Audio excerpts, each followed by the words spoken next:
ఇలా BJP party సంబంధించిన ఇద్దరు మంత్రులు కిషన్ రెడ్డి గారిది, బండి సంజయ్ గారిది మరియు ఉన్న బీజేపీ పార్టీ ఎంపీలవి అందరివి కూడా ఇవాళ రేవంత్ రెడ్డి గారు ట్యాపింగ్ చేస్తున్నారని స్వయంగా ఆయననే ఒప్పుకున్నాడు నిన్న చిట్ చాట్లో. మరి దీని మీద కేసు ఎందుకు కావద్దు? ఖచ్చితంగా దీని మీద కేసు కావాలని నేను డిమాండ్ చేస్తూ ఉన్నాను. ఇవాళ ఎన్ని రోజులు అబద్ధాలు ఆడతావా?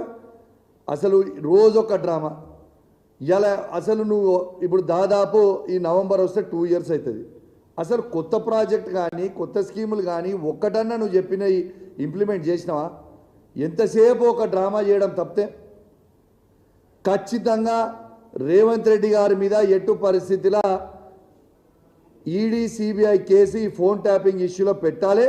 ఎందుకంటే 119 శాసనసభ్యులై, అంటే ఆయనది ఒక్కటి తీస్తే 118 శాసనసభ్యులై ఫోన్ ట్యాపింగ్ చేస్తుండు, 17 మంది ఎంపీలై ఫోన్ ట్యాపింగ్ చేస్తుండు, ఇవాళ ఎమ్మెల్సీలై ఫోన్ ట్యాపింగ్ చేస్తున్నప్పుడు ఖచ్చితంగా ఇవాళ ED CBI case Revanth Reddy గారి మీద పెట్టాలని నేను డిమాండ్ చేస్తూ ఉన్నాను.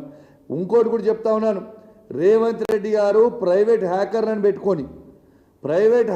ఫోన్ హ్యాకర్లను పెట్టుకొని హీరోయిన్ల ఫోన్లు కూడా ట్యాపింగ్లు చేసి ఇవాళ మై హోమ్ భుజ అపార్ట్మెంట్కి రాత్రి 2 గంటలకు పోయి ఏ హీరోయిన్ దగ్గరికి నువ్వు పోతున్నావు అనేది మొత్తం అందరికి కూడా తెలుసు.